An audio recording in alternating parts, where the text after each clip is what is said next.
Hello and welcome to Indus News Live from Islamabad. I'm Jawad Tehami and these are the headlines.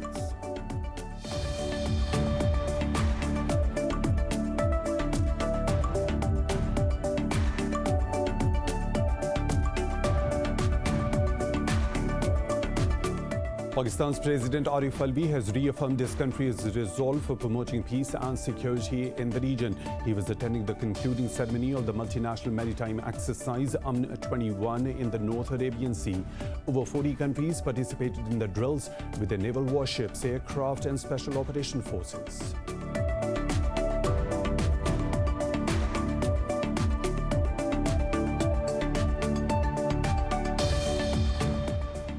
The French Parliament is set to vote on a so-called anti-separatism bill put forward by President Emmanuel Macron's government.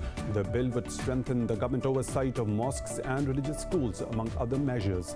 Human rights groups say the bill unfairly targets the country's 5.7 million Muslim minority population.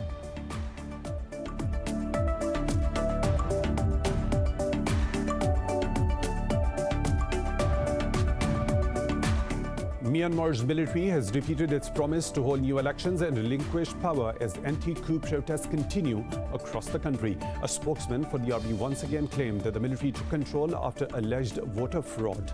He said a second criminal charge has been filed against the detained leader, Aung San Suu Kyi.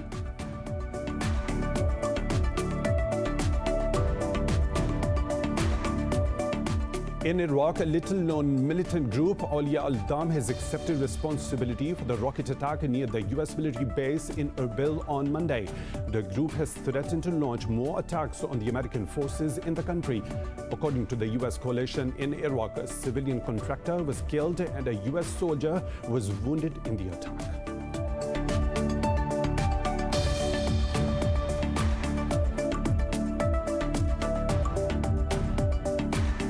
South Africa has reportedly asked the Serum Institute of India to take back the 1 million doses of the AstraZeneca vaccine. This comes a week after the country halted the rollout of the vaccine after studies suggested limited effectiveness against the local variant of the virus. The South African Health Ministry has previously noted that the doses which arrived from India in early February have an expiry in April. Globally, there are over 109 million infections and more than 2.4 million deaths, including 12,380 in Pakistan.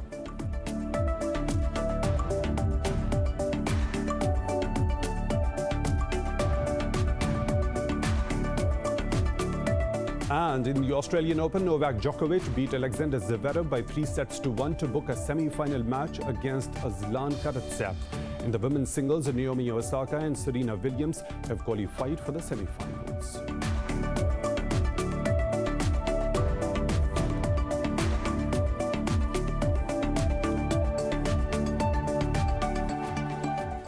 Those were the headlines and detailed stories. Right after a short break, stay tuned.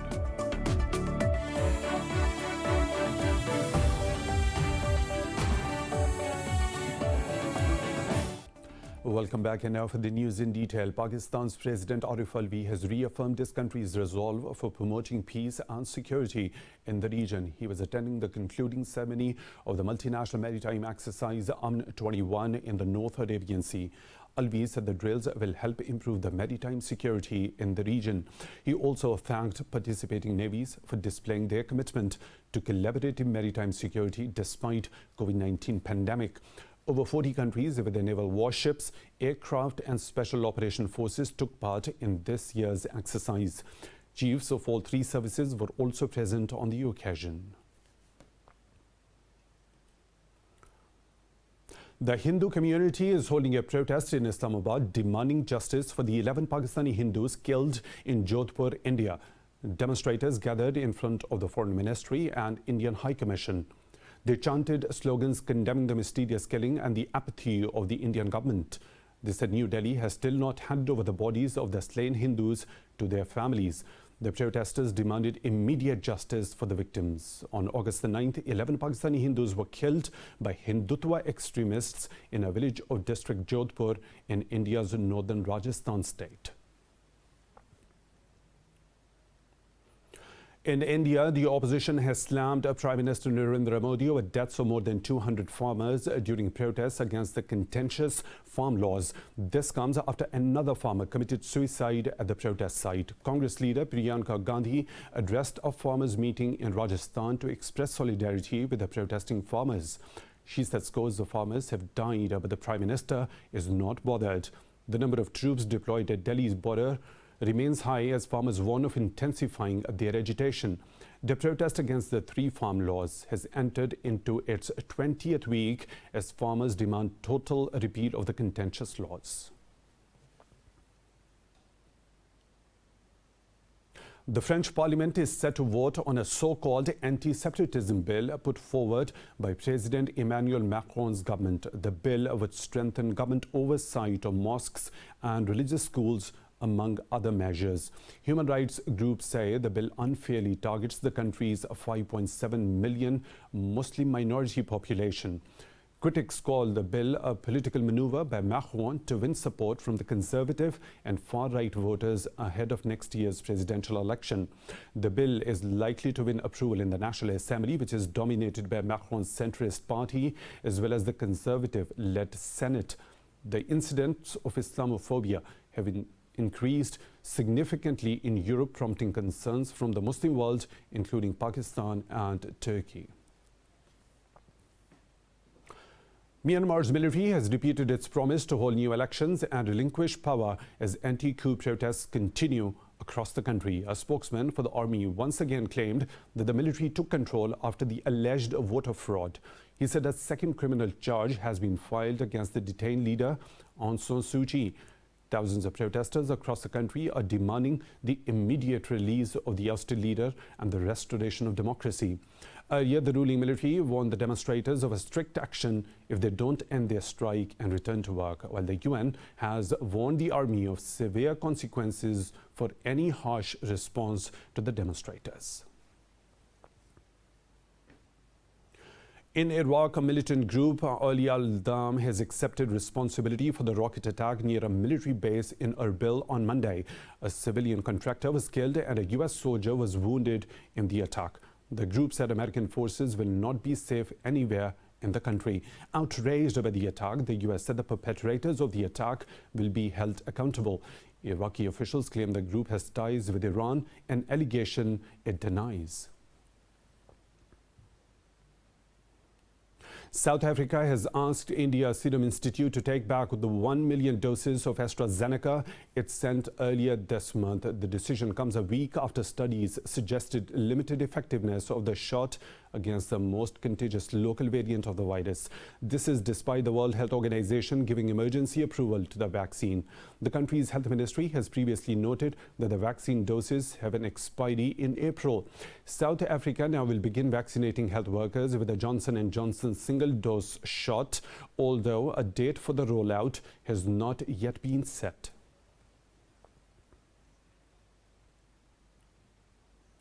The World Health Organization has approved the AstraZeneca's coronavirus vaccine for emergency use. Globally, the virus has claimed more than 2.4 million lives and infected over 109 million people. More in this report. The global battle against COVID-19 is staggered by a lack of coordination among federal and state governments, nepotistic scandals and shortages. In the U.S., the National Governors Association has written to President Biden, voicing concerns about poor coordination in vaccine distribution. Meanwhile, Mexico has begun a rocky rollout of vaccines for millions of residents over 60. Colombia is set to begin inoculations following the arrival of the first vaccine shipment from Pfizer. Peru's government and the Public Prosecutor's Office are investigating the vaccination of 487 high-ranking officials outside clinical trials. Buenas noches, peruanos y peruanas. I am highly disappointed after finding out that 487 people took advantage of their position to be immunized with the Sinopharm vaccines. I deeply regret that in the list provided by Cayetano Heredia University, there are people who have been part of the government. Among them are the former Foreign Affairs Minister and former Health Minister. You will understand that we are outraged because these people were part of our transition government. The European Union is kicking off a new program to study mutations to prepare for the next generation of vaccines that might be needed. Spain says it will approve a new aid package to bolster the finances of companies hit by the coronavirus pandemic in March. Meanwhile, UK Prime Minister Boris Johnson has proposed a global treaty on pandemics to ensure proper transparency. He said the UK will plot a cautious but irreversible path out of the lockdown as he faces pressure to ease restrictions. We still don't have enough data about the exact effectiveness of the vaccines in reducing the spread of infection. We have some interesting straws in the wind, we have grounds for confidence, but the vaccinations have only been running for a matter of weeks. And while we're learning the whole time, we don't today, as I talk to you today, we don't have all the hard facts that we need. Over in Asia, Japan is scrambling to secure special syringes to maximize the number of vaccine shots used for each vial. However, manufacturers are struggling to ramp up production quickly, raising fears that millions of doses could go waste. South Korea has announced plans to buy vaccines for 23 million more people, a day after authorities scaled back initial vaccination plans, citing delays and efficacy concerns. In Pakistan, 47 more people have lost their lives to COVID-19 in the last 24 hours. This has pushed the death toll to 12,380. The Health Ministry says 958 people tested positive for the virus overnight. Officials say that tally of nationwide infections has crossed 564,000, out of which 527,000 people have recovered. Meanwhile, the number of active COVID-19 cases in the country has dropped to 25,000. Pakistan's Foreign Minister Shah Mahmood Qureshi has left for a two-day trip to Egypt on the invitation of his Egyptian counterpart Sameh Hassan Shakri. During the visit, both the sides will discuss ways to further enhance bilateral relations. In a video message before departing for Cairo, Qureshi said there are vast opportunities of economic cooperation between the two countries. Qureshi said promoting trade relations with Africa is among Islamabad's priorities. The foreign minister will also hold meetings with the Pakistani community in Egypt as well as with the Egyptian businessmen. More stories to follow right after a short break. Stay tuned.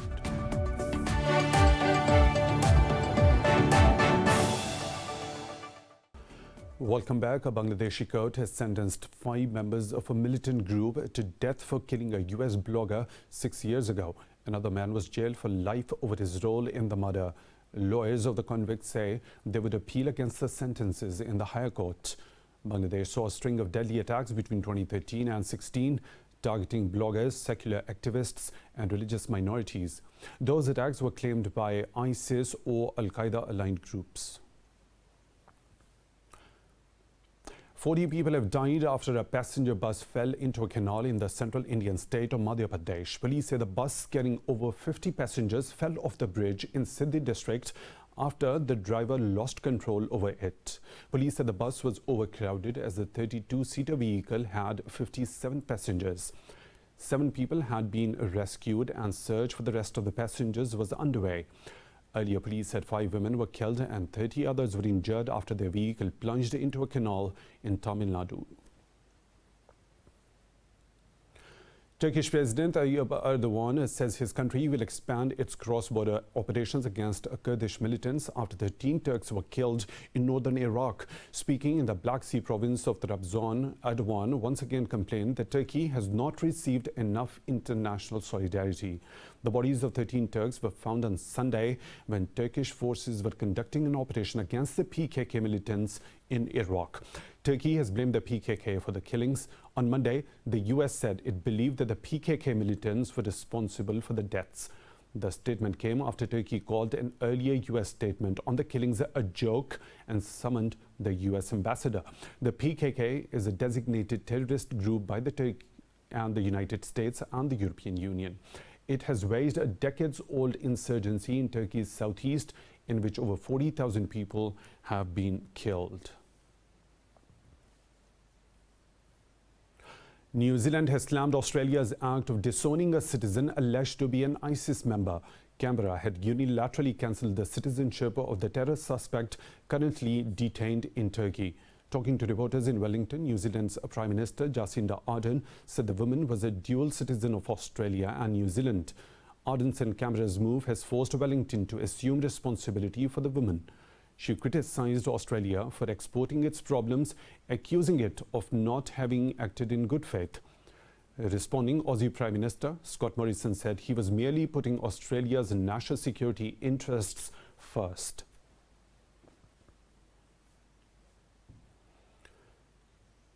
Iran and Qatar have laid the groundwork for Doha to act as a mediator between Tehran and the Arab states on the 2015 Iran nuclear deal.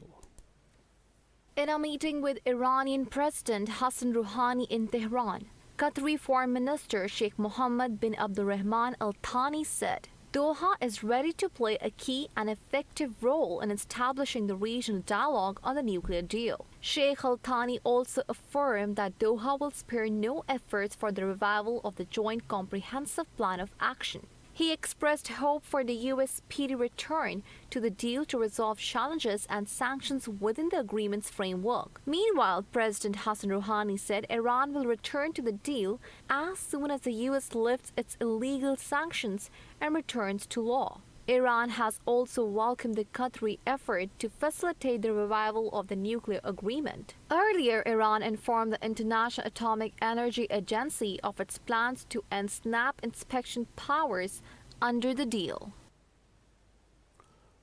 The navies of Iran and Russia are holding joint military exercises in the Arabian Sea and north of Indian Ocean. The two-day drill, codenamed Marine Security Belt, covers an area of 17,000 kilometers. The exercise has a slogan of collective cooperation for maritime trade security.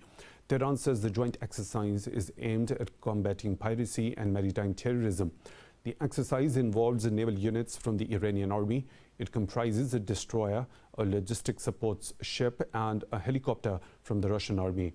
A similar exercise was held in the region in December 2019 by Iran, Russia, and China. Kremlin critic Alexi Navalny has returned to Russian court for a trial on slander charges. Navalny had denounced the charges, calling them politically motivated. The opposition figure stands accused of defaming a World War II veteran for his participation in a promotional video. He described the people in the video as traitors and corrupt lackeys. However, Navalny says the authorities are using the slander charges to smear his reputation. Meanwhile, state prosecutors have asked the court to fine him $12,962 for slander. The Kremlin critic is already facing a 3-year jail term over parole violations that sparked nationwide protests. In Belarus, police raid homes of several journalists and rights activists as the government intensified crackdown on protests against President Alexander Lukashenko. Authorities said the raids are linked to a probe into the alleged financing of the protesters. Responding, exiled opposition leader Svetlana Tikhanovskaya called the action an attempt to curb freedom of speech. Over 33,000 people have been detained during mass protests following a disputed election last August. U.S. House Speaker Nancy Pelosi says the Congress will establish an independent commission to investigate the Capitol riots. This comes after the U.S. Senate acquitted former President Donald Trump of the charge of incitement of insurrection. In a letter to the lawmakers, Pelosi said the commission will be modeled on the 9/11 terror attacks inquiry. She said it was critical to get to the truth of how the violence occurred. The House Speaker added the body will also investigate interference with the peaceful transfer of power. It will also investigate the preparedness and response of law enforcement agencies. Pelosi said the Congress needed to allocate more funds for the security of lawmakers and the Capitol. A sprawling blast of winter weather across the country has left some 8 million households without power in the U.S. and Mexico. A cold snap in Texas forced the state's electric grid operator to impose rotating blackouts. Amid the rare deep freeze, President Joe Biden has declared an emergency, unlocking federal assistance to Texas. The cold also reached the northern parts of neighboring Mexico, where around 4.7 million users lost power. However, the authorities said service had been restored to almost 2.6 million customers. Meanwhile, another storm is on the way, expected to bring more snow from Texas up through Washington to New York and other cities. The World Health Organization has warned 6 African countries to be alert for possible Ebola infections. The warning follows new cases in Guinea and the Democratic Republic of Congo. Medical authorities in Guinea reported 5 deaths and up to 10 suspected cases, while Congo recorded 4 new cases of the virus this month. Congo health authorities said the latest cases were not linked to a new Ebola variant, but represented a resurgence of its 10th outbreak. The WHO said it is analyzing Ebola samples from Guinea and Congo to identify and determine the origins of the strains. More than 11,300 people were killed in the last outbreak of the Ebola virus in West Africa, the worst on record. TikTok has been hit by several complaints from the European customer groups over alleged violations of the bloc's laws. Consumer organizations in 15 countries alerted their authorities and urged them to act. European consumer group BEUC cited multiple issues, including TikTok's terms of service. BEUC said they were unclear and favored TikTok to the detriment of its users. It said the company's practices for the processing of personal user data were also misleading. The Chinese-owned app also faces complaints about failing to protect children from inappropriate content. Meanwhile, TikTok says it has developed an in-app summary of its privacy policy to make it easier for teens to understand. A SpaceX Falcon 9 carrier rocket has successfully deployed a new batch of 60 Starlink satellites into orbit. But the rocket's reusable first-stage booster was lost during a landing attempt on a drone ship parked in the Atlantic Ocean. The 2-stage Falcon 9 booster was launched from the Kennedy Space Center in Florida's Cape Canaveral. The rocket's first stage returned to Earth 9 minutes later to attempt its 6th landing on a SpaceX drone ship, but missed its target. The second stage of the rocket is still on a nominal trajectory. The US-based aerospace manufacturer prefers to recover its Falcon 9 rocket stages for reuse, but has always said that delivering a flight's payload to orbit is the primary mission. Designer Jason Wu combines food and fashion in his Autumn-Winter 2021 collection at New York Fashion Week. More about this grocery store-themed event in this report.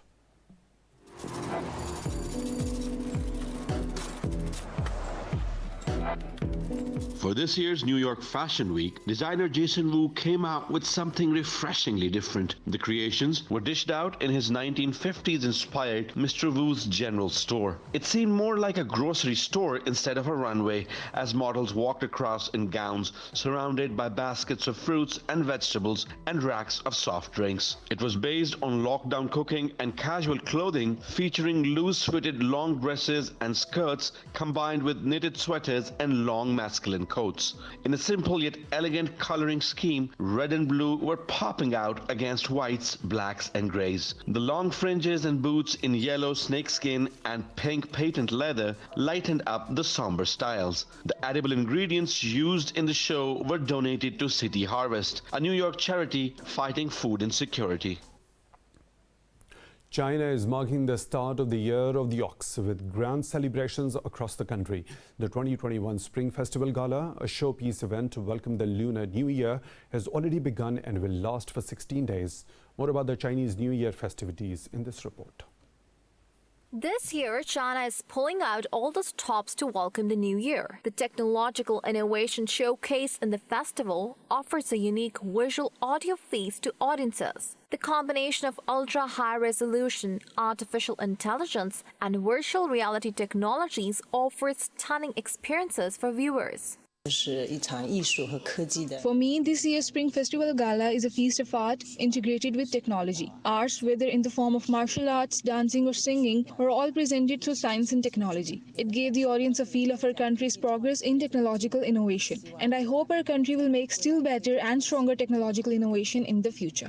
Huge outdoor screens have been installed in cities to spread the festive atmosphere. Folk performances, flower and light shows are being held to celebrate the occasion. Dragon dance, tilt walking, and lion dance are all part of the big festival.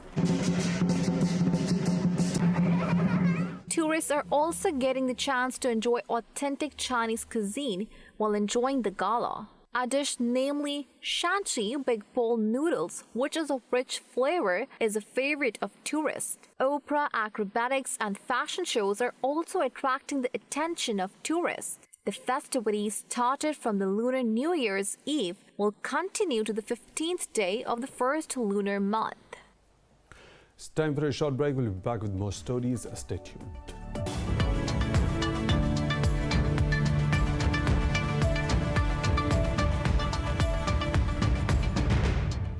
Now the business updates. Wall Street stocks have opened high with investors piling into economically sensitive shares in hopes for more fiscal aid. The indices of S&P 500 and DJI traded more than 0.25% higher. The Nasdaq Composite Index traded nearly 0.5% higher. Meanwhile, oil prices also rose as a deep freeze shut U.S. oil wells and refineries in Texas. Prices also gained as Yemen's Houthi group struck airports in Saudi Arabia with drones, raising supply concerns. World's leading virtual currency, Bitcoin, says its price has surpassed $50,000 mark for the first time in history. The world's largest digital currency continued its blistering rally as major companies appeared to be inclining towards cryptocurrencies. Bitcoin got a boost from the news of big firms like Tesla, MasterCard, and BNY Mellon warning to cryptocurrencies. Previously, Tesla has bought $1.5 billion worth of Bitcoin and plans to accept the digital coin as payment for its products. MasterCard said it will open up its network to some digital currencies with PayPal and BNY Mellon also following suit. Bitcoin has increasingly been embraced in more global investment portfolios as holders expand beyond tech geeks and spectaculars. China has surpassed the US to become the main trade partners of the European Union in 2020. According to Eurostat, Beijing's exports and imports both increased last year despite the COVID-19 pandemic. Government data shows China's exports to the EU grow by over 5% year-on-year to over $465 billion. The EU's exports to China grew more than 2% to over $245 billion.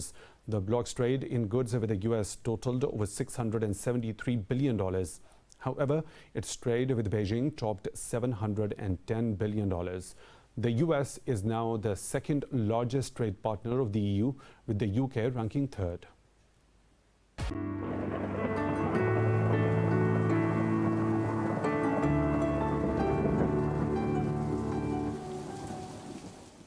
And now the weather situation from around the globe.